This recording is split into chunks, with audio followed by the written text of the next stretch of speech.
and I'm going to ask him if he would give us a short AME implication as we embark upon this occasion.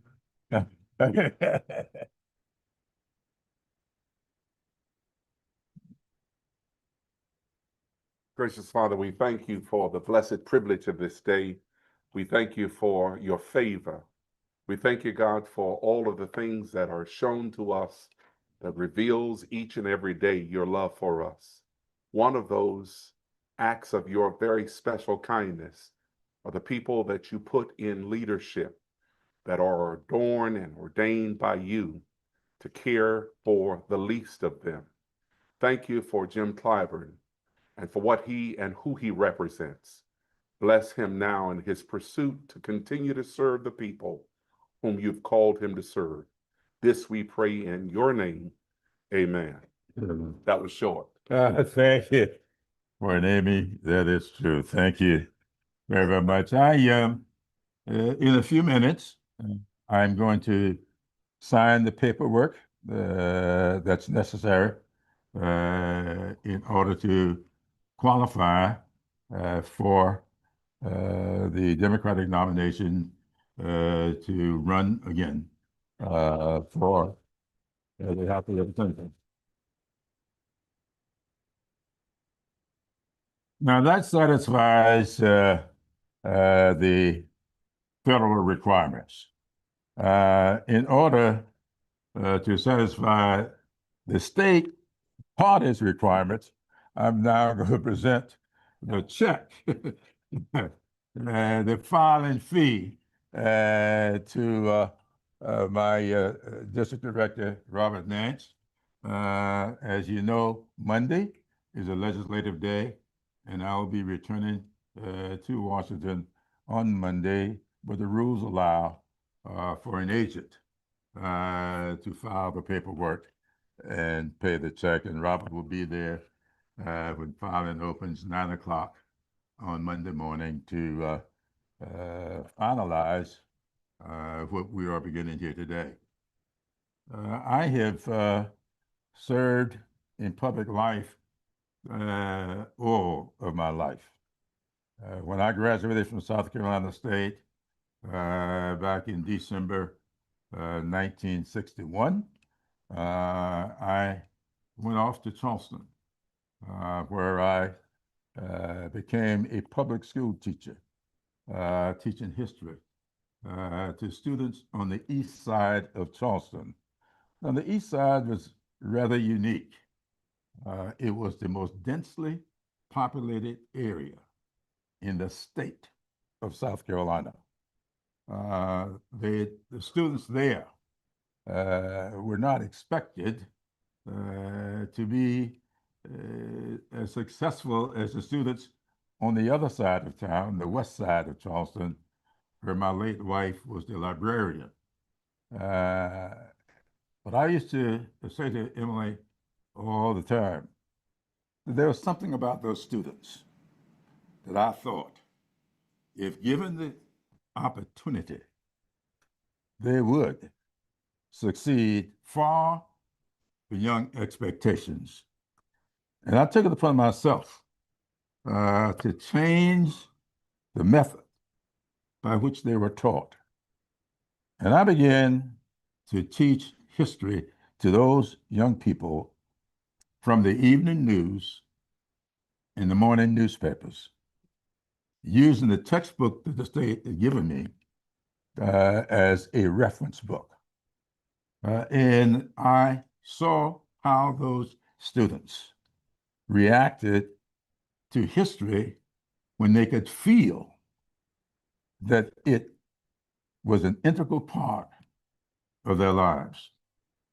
And that is the way that I've tried to carry out all of my public service, to identify the dreams and the aspirations of people that I serve, and to use that knowledge to fashion my service in such a way that I can help them unleash that which allows them to dream about their futures. and then do what I can to assist them in the implementation of those processes that will lead to that. And so I developed along the way what I call my mantra for public service.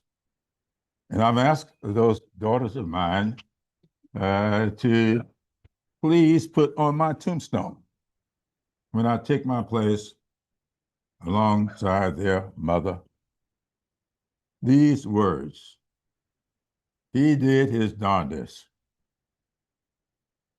That's clean a word that I asked them to make America's greatness accessible and affordable for all its citizens. They've promised me that they'll clean the language up, but they are going to put that on my tombstone, because that, to me, is what public service is about. We know what the basics are. People need to have food and shelter. And I'm guided in that. Not so much about what we do for the least of these, as the bishop just intoned, as Matthew has there in chapter 25. But as you can imagine, my favorite book of the Bible is the book of James. Not so much because of my name, but it's such a short book of the Bible, you can read those 5 chapters in one setting and think you've done something. But I have adopted that as my favorite book of the Bible because James, who was Jesus's brother, sat down about 44 years after Christ had ascended, and he wrote some instructions for the people of faith to follow. And he writes there in the 2nd chapter that faith without works is dead. And so I have faith in this great country of ours. I maintain hope for the future of this country. But as you know, hope, faith are defined for us the substance of things hoped for, the evidence of things unseen. And so those of us who serve in public life, it is incumbent upon us to use the resources that are there, use the policies, and develop the policies that are necessary to move an agenda forward so that not just this country will succeed, but all of its citizenry will benefit from that success. And so today, I'm going to answer a question that is always asked. What is there unfinished, or what more you need to do? Well, it's in the preamble of our Constitution. We exist in pursuit of a more perfect union. There's nobody here today who thinks that this country is perfect. It is not a perfect country. But I don't think there's anybody today who believes that we should give up on that pursuit of perfection. And I'm here today to say, I do believe that I'm very well equipped and healthy enough to move into the next term, trying to do the things that are necessary to continue that pursuit of perfection. And so I will run a very vigorous campaign, one about as vigorous as my last week has been. I left here on Saturday night, and I flew to Selma, Alabama. Well, we flew to Montgomery, and went by car over to Selma to take part in the annual celebration of that great 1965 walk across the Edmund Pettus Bridge. Went to church services, uh, breakfast, prayer breakfast, spoke at both events, spent some time with Bishop McAllister, who is a native of Florence, South Carolina. And then I went off to Chicago. And there I participated in 3 book events on Monday, Tuesday, and Wednesday. Spoke to 2 high schools, Leo High School in Chicago and Evanston Township High School, the biggest high school in the country, 3,600 students. And sat down with student leaders at both schools and got back here last night trying to run away from a tornado, and it seemed as if I ran into one. But before I left on Saturday to take that trek, I played 18 holes of golf before leaving. And so my health has been good. I know that in a few months, I'm going to celebrate the 47th anniversary of my 39th birthday. Adds up to 86 years. But if I were not up to it, I would not do it. But in response, I do some extensive surveying, some intense consultations with my 3 daughters. They finally got to a unanimous opinion that I should be here today and make this announcement. And I'll be glad to answer any of the questions you may have.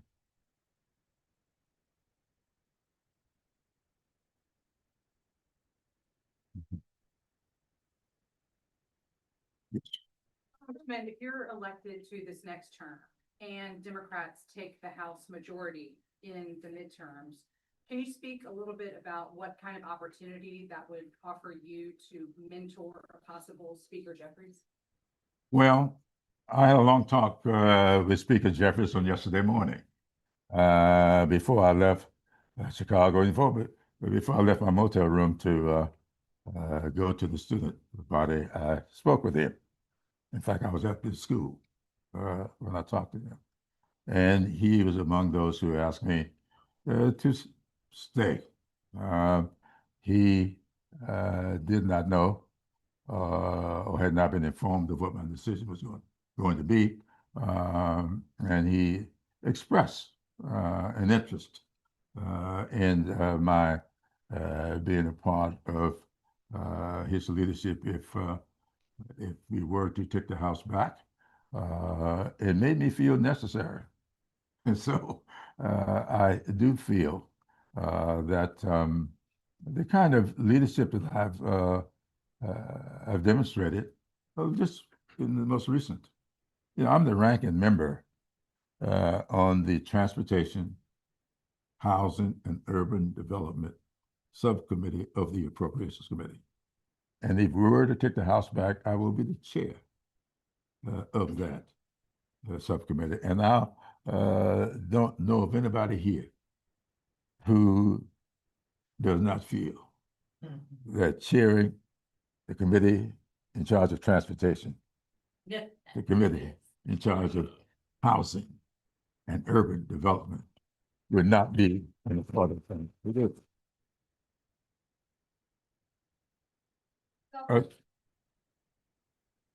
I was just about to say, and I'll conclude with this. If you were to look, my staff has put out this list of the investments that we were able to get in this year's appropriation bill as the ranking member, $227 million financial change. South Carolina's gas average has jumped more than $0.50 since the war with Iran. What specific actions do you believe the administration needs to take right now to lower costs for families? Well, I'm not in the business of advising this administration on anything. and I'm not sure that this administration is capable of accepting any kinds of recommendations. So I won't recommend anything to them. I would recommend to the voting public that elections have consequences. And we had an opportunity last election to course correct. And we will get another opportunity in this upcoming election to course correct. And my advice would be to consider where we are as a country, consider where we are as a people. And I don't want to be too preachy here, and then Bishop, I'm not looking for an assignment. But I often think about Alexis de Tocqueville's notion about what makes this country great. De Tocqueville, it is said, came to this country to study our penal system. And while here, it is said that de Tocqueville saw something magical about this country. And he sought to find the source of that magic. And all around the country looking for the magic. They said that he went onto the campuses of our colleges and universities looking for the magic, and he couldn't find it. He then went into the halls of our legislatures, state and local, as well as the Congress, looking for the magic, and they couldn't find it. De Tocqueville said that it was not until he went into our places of worship that he found what made this country great. And he came to the conclusion that America is great because its people are good. And if the people of America ever cease to be good, America will cease to be great. I feel that strongly. And what I would recommend to this administration is develop policies and procedures that will demonstrate the goodness of the American people. And I think that this administration will allow that to be the foundation upon which to build. Their policies and their procedures will be much, much different from what they are today. Now, whether or not they have the capacity for goodness, I don't know. But I do believe that that capacity rests in the American people. Can you expound a little more on how you would course correct were elected in the conflict in Iraq? When it comes to conflict in Iran, we do not run the House of Democrats do not run the House of Representatives. And the Congress makes declarations of war. We do not hold the presidency. This president is ignoring the constitutional mandates when it comes to war. And he is declaring war under another name. And I don't care if somebody tells you they can do something about that, they're just lying to you. And so don't need me to stand here and tell you, I'm going to do this to correct what's going on in Iran. I'm not, I can't. I'm going to do everything that is in my power to articulate alternatives. And the first thing I would say to this president, come to the Congress, lay your proposals before the House of Representatives, and let us have legitimate debate on behalf of the American people, vote in the Congress, and you adhere to the willingness as expressed by the people who represent the American people. That's the first thing that the president needs to do, bring his proposals to the House of Representatives and have it debated on behalf of the American people. That's what I would do if I were in his place.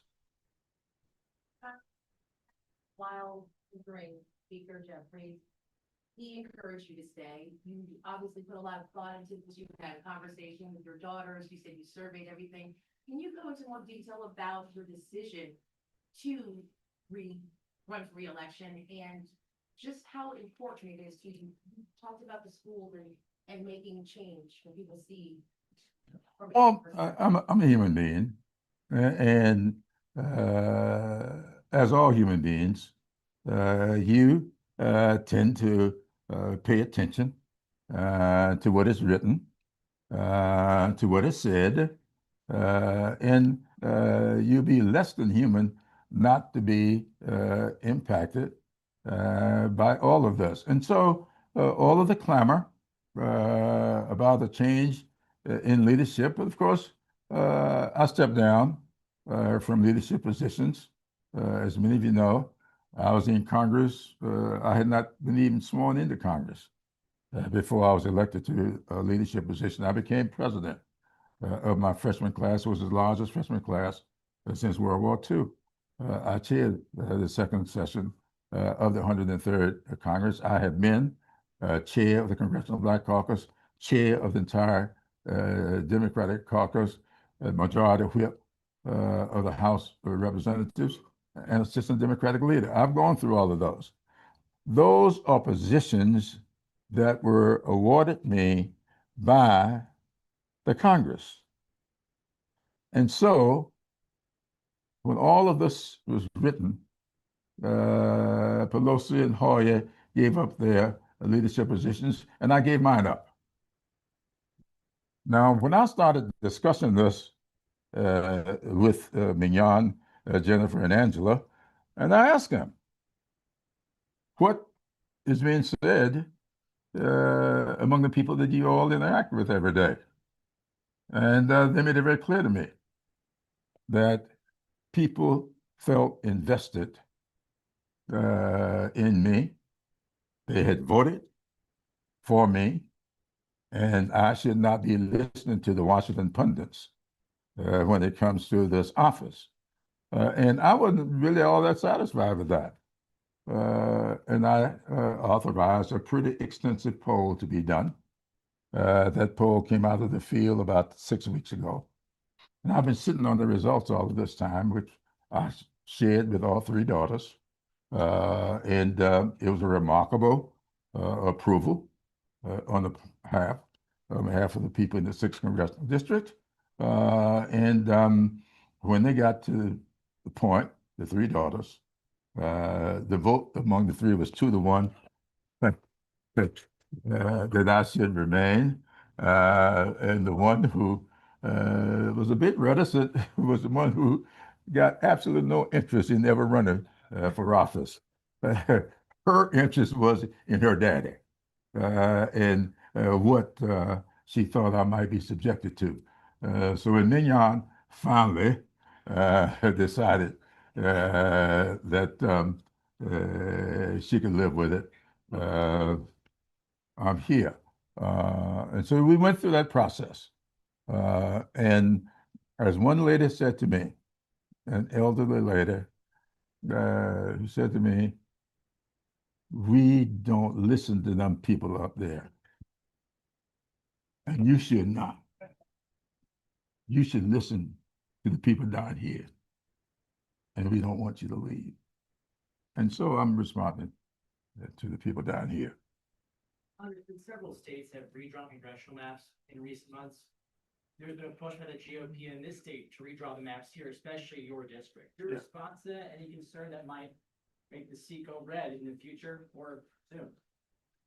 Look, I have a lot to say about that.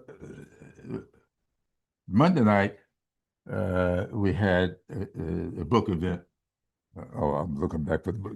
Just had the book event today. As you know, I just finished writing a book called The First Eight. This book is about the 8 African Americans who served in Congress from South Carolina before me. The problem that I address in this book is not the 8 people in their service, but what happened to their service and to them and to South Carolina that led to the fact that there are 95-year years between number 8 and yours truly, number 9. And what led to that 95 years? What led to that 95-year gap is exactly what is being proposed by by this White House, and what a few legislators here were responding to. And that is to completely turn over the government to a one-party rule. And that, to me, is why I wrote this book. Because I wanted people to know that all of this that's going on, that started with the 2020 elections, or the results of the 2020 elections, is not new. It's happened before. South Carolina in the 1870s had 5 congresspeople representing it. 4 of them were African American. And because of these laws of the Supreme Court going wild, reinterpreting what the 13th, 14th, and 15th Amendments were all about, that freed the enslaved. They give due process and equal protection to those who have been formerly enslaved. And the 15th, to give them the right to vote. The Supreme Court start reinterpreting what that meant. That's what this current Supreme Court is doing, reinterpreting the 1964 Civil Rights Act, the 1965 Voting Rights Act, and we are now waiting with bated breath to see exactly what they're going to do with the rest of that act as they address Section 2. And so when these folks responded, cooler heads here in the legislature, and including and the governor, made it very clear that they were a bit reticent about all of that. And I think these legislators will tell you, several legislators are here, the chair of the Legislative Black Caucus is here. They will tell you there was no strong feeling in the legislature to do that, because most of the legislators in South Carolina are fair-minded people, and they did not want to see this country go back to what it was, because over time we went from those 4 out of 5, we finally grew in the 1890s to 7 members, and then we had only 1 person of color until 1897, and after that, none, because of that. And I don't think anybody wants to go through that again. I shouldn't say anybody. Most people do not want to go through that again. And so I do believe, and I thank those legislators who were here, who carried that message, I thought, very effectively, and who held their powder. And sometimes the most effective voice is silence. Clyburn, Ryan from Channel 2 down in Charleston. Yes, Mr. Cogswell just went up to DC on Tuesday to appeal to HUD to cut out the red tape, getting some funding for housing down there. It's $100,000 is what you need for a salary to live in Charleston. Can you give Mayor Cogswell and every cop, nurse, restaurant worker, tourism worker a pep talk, help them on the way? We're gonna get some housing down there that they can afford to live there without having to drive in from Columbia? I'm on my way to Charleston tomorrow. I will be in Charleston for the next 3 days. I'll be glad to sit down with Mayor Carswell and tell him why it is he should be endorsing my reelection.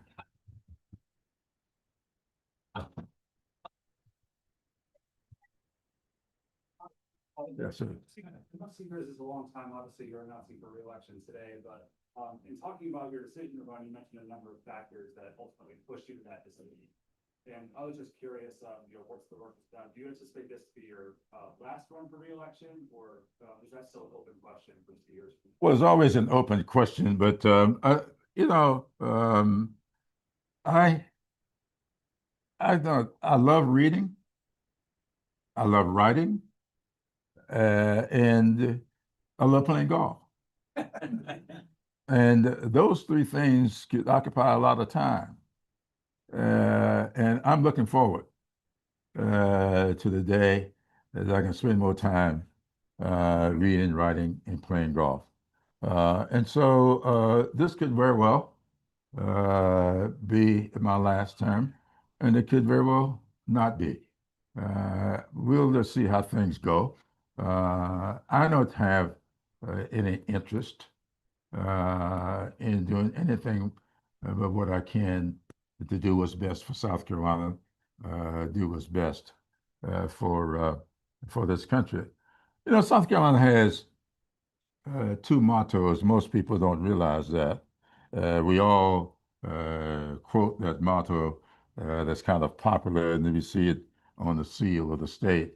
While I breathe, I hope.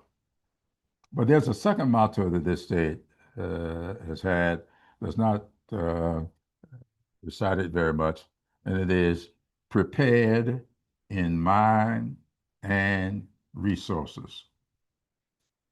I spend a lot of my time on that second motto, doing what I can to get South Carolinians prepared in mind and resources. And so that's what I'm going to be doing for the next 2 years. And I'll see what happens at that time. But really, really, I do have a fourth book it's about 60% done because I had started out writing this book, which is my third, uh, in a different way than it's turned out because of the 2020 election aftermath. I changed the direction of the book. So all the stuff that I had done up to that, it is sitting there in my files, waiting on me to get back to them and make a fourth book out of it. And I would not be against spending 100% of my time working on that book. Make the government fully open. Well, I'll tell you what it should take. I don't know what it's going to take because I really believe that the House of Representatives is suffering today from a lack of leadership. I've been there now over 30 years. And only about a third of that time, maybe a little over a third of that time, have we been in the majority. If you compare Nancy Pelosi's speakership to the current speaker's speakership, you get night and day. Night and day. This is the most ineffective administration of the House that I've ever seen. And it's so easy. We know what the issues are. No one's got a problem with FEMA. We know that we need FEMA. The problem is with ICE. The problem is how we are conducting our border protection.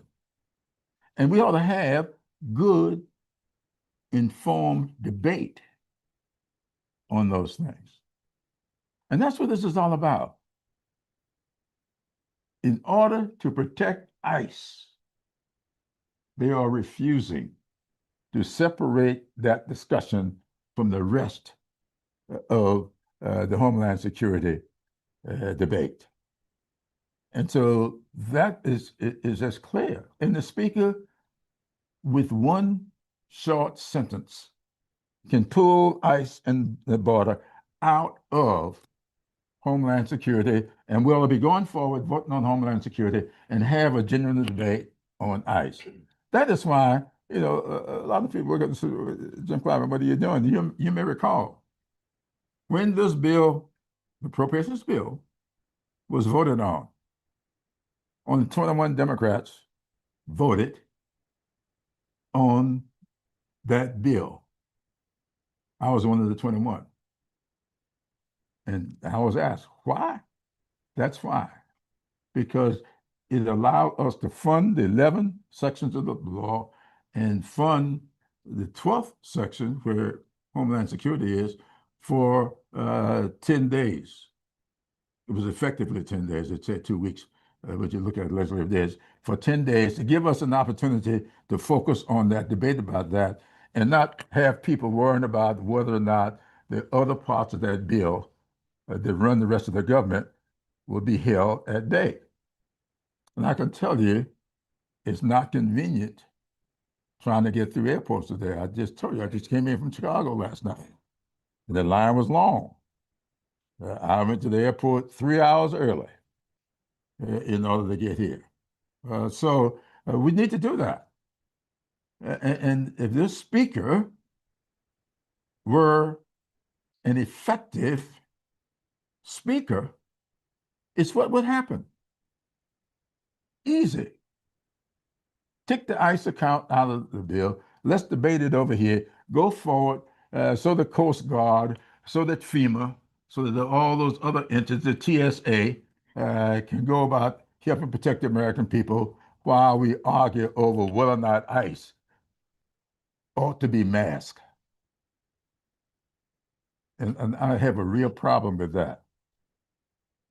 I grew up in the 40s, and I can tell you what masked men meant to us over in Sumter growing up in the 1940s. Yes, sir. Congressman, Nick Madigan with the New York Times. How do you see yourself in the coming term helping to change the tenor of politics? There are a lot of polls that show that people are increasingly disenchanted with politics in general, politicians, Washington, and it just seems to all be going downhill in the view of me. So how could you contribute to helping to change that, especially under this administration? Well, my dad, and by the way, my father grew up over in Kershaw County. He grew up at a time when the Kershaw County did allow the education of blacks beyond the 7th grade. When the black person got to the 7th grade, that's all the education they got in Kershaw County. That may sound strange to you, but that was my dad's. Yes. But my dad used to say to me all the time, son, you show leadership by precept and example. Now, we hear a lot of precepts floating around Washington. My biggest contribution to that will be by example. That's why you don't see me cursing people out. You don't see me using profanity in public. You don't see me calling people by their names. I try to demonstrate in my service how I would like to see us react to each other. I don't know of a thing politically that I agree with the governor on. You have never seen anything but the epitome of respect when you hear me address the governor, and you've seen me stand in press conferences with him. We've worked closely together on how to build broadband out in this country, in this state, 100%. We stand together in what is best for the state of South Carolina. I do not think you have to be nasty, that you have to be violent in order to demonstrate leadership. At every Congressional Black Caucus meeting, they have a little section. We go through the agenda, and on the agenda, just before we depart for meetings, they have something they call Clyburn's Corner, at which time the caucus usually come to me for some kernel of leadership. And I said to them, I say to them often, be very careful with your social media. Because so many people count their success by how many hits they get on the media. And I've said to them, and I will say I say to young people all the time, I'd said this to high school students on yesterday morning. The people that you are counting may not be following you, they may be trolling you. There's a big difference in following and trolling, but the hit's the same. And so I'm going to lead it by precept and example. I cannot make anybody do anything, but I think that it's my responsibility to be an example. And so that's all I'm going to try to do. I talk, but I'm going to walk the walk. 2028 for influence when it comes to presidential primary politics, especially in South Carolina. Obviously, right around the corner. It's still TBD on where South Carolina will be on the nominating calendar. But how much of that potential influence that you have, we know how influential you were in 2020. How much of that really drove your decision to be a factor? Okay. None of it. 2028 had absolutely nothing to do with the decision I make here today.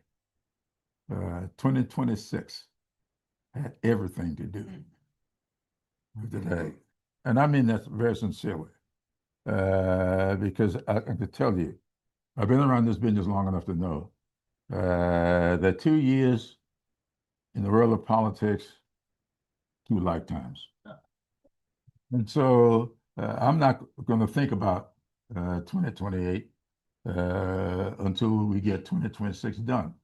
And I'm not just saying this. I study history every day. You know, these 8 people I wrote about, a lot of people hearing about them for the first time.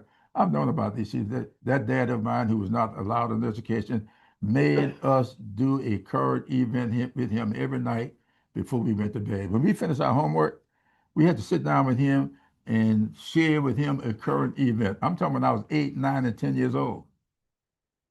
And he made me learn about Robert Smalls before I ever got to middle school.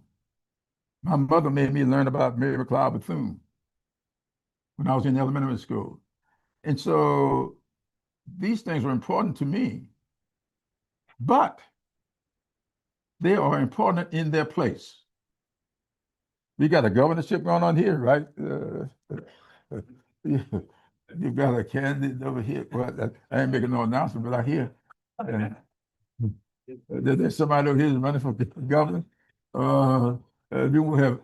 I'm focused this year on state legislative seats. I'm focused on constitutional officers. I'm focused on the governorship. And once we get this behind us, I'll start thinking about 2028. But quite frankly, I am not focused on 2028 now. I love this state. I really love this state. My parents love this state. And the state did not always love them. But they never gave up on the state. And my mother told me, I guess I was about 13 or 14 years old when a lady told me, a lady asked me in my mother's beauty shop what I wanted to be when I grow up. And I wrote about this in my second book. And I started telling her about my dreams. Because I had gotten smitten with Harry Truman's presidency and how this guy pulled off a win the way he did. And I've been studying Truman ever since. And McCullough's book on Truman, which is about that thick, I keep it at my bedside. I keep the Bible there too, Bishop. So I keep these 2 books at my bedside, and I consult them often.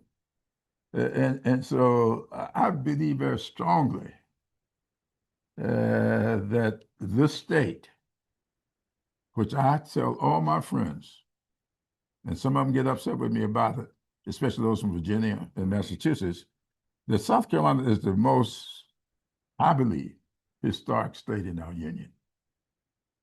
no state in the union can point to the changes, to the redirections that South Carolina can point to. You can go all the way back to the Revolutionary War.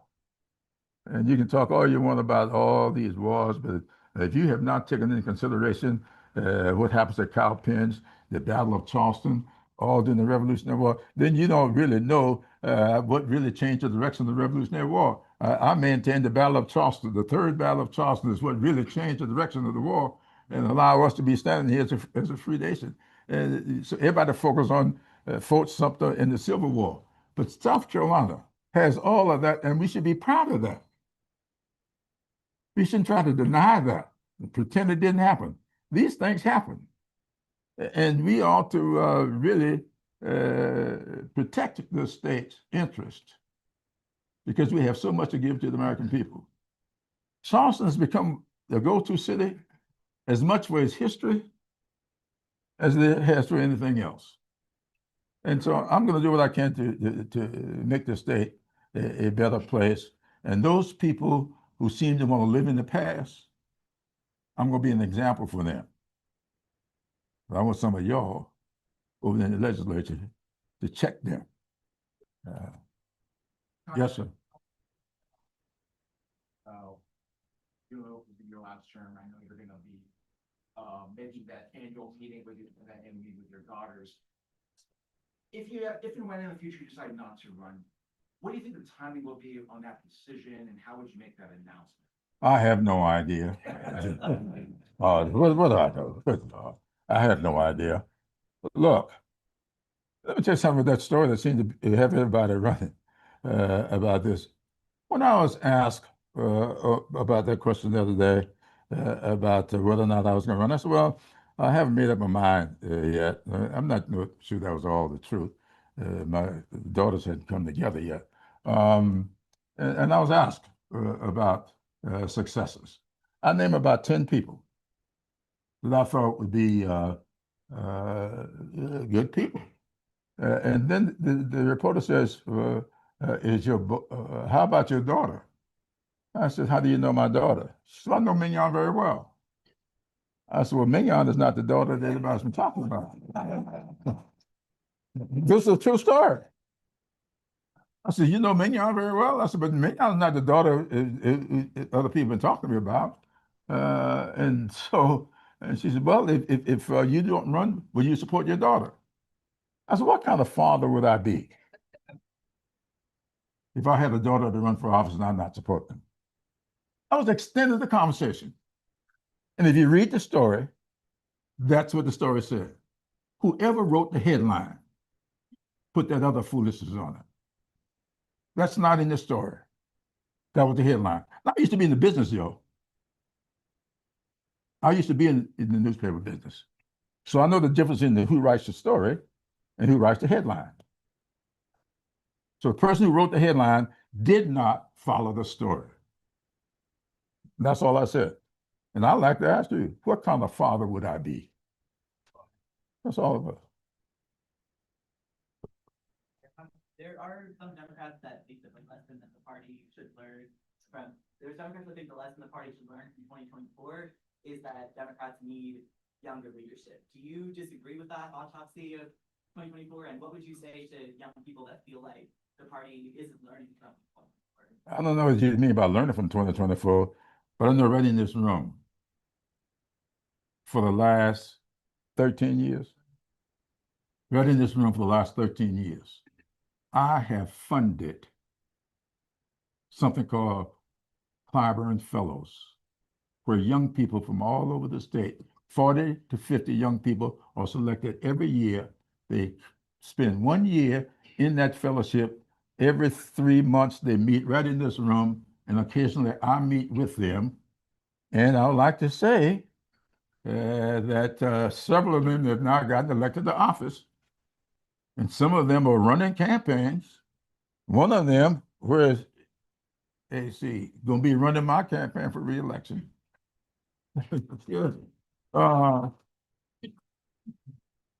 I believe in developmentship. The first weekend in every August,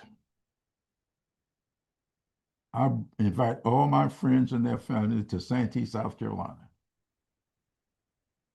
And we give out 2,000 scholarships to young, this is two, how many I give? I give out 200 a year. We have now gotten, I give out 200 laptops over there, 200 laptops, 200 scholarships. These are high school graduates. We bring them and their families down there, help them prepare them in mind and resources. We give each one of them $1,000 each, a laptop, Dell laptop, a Microsoft software package, helping prepare them for the future. Now, the bishop will tell you that the Bible says that the young are called because of their strength, the older because of their knowledge. For there to be success, there should be an adequate balance of both. And that, to me, is what is successful.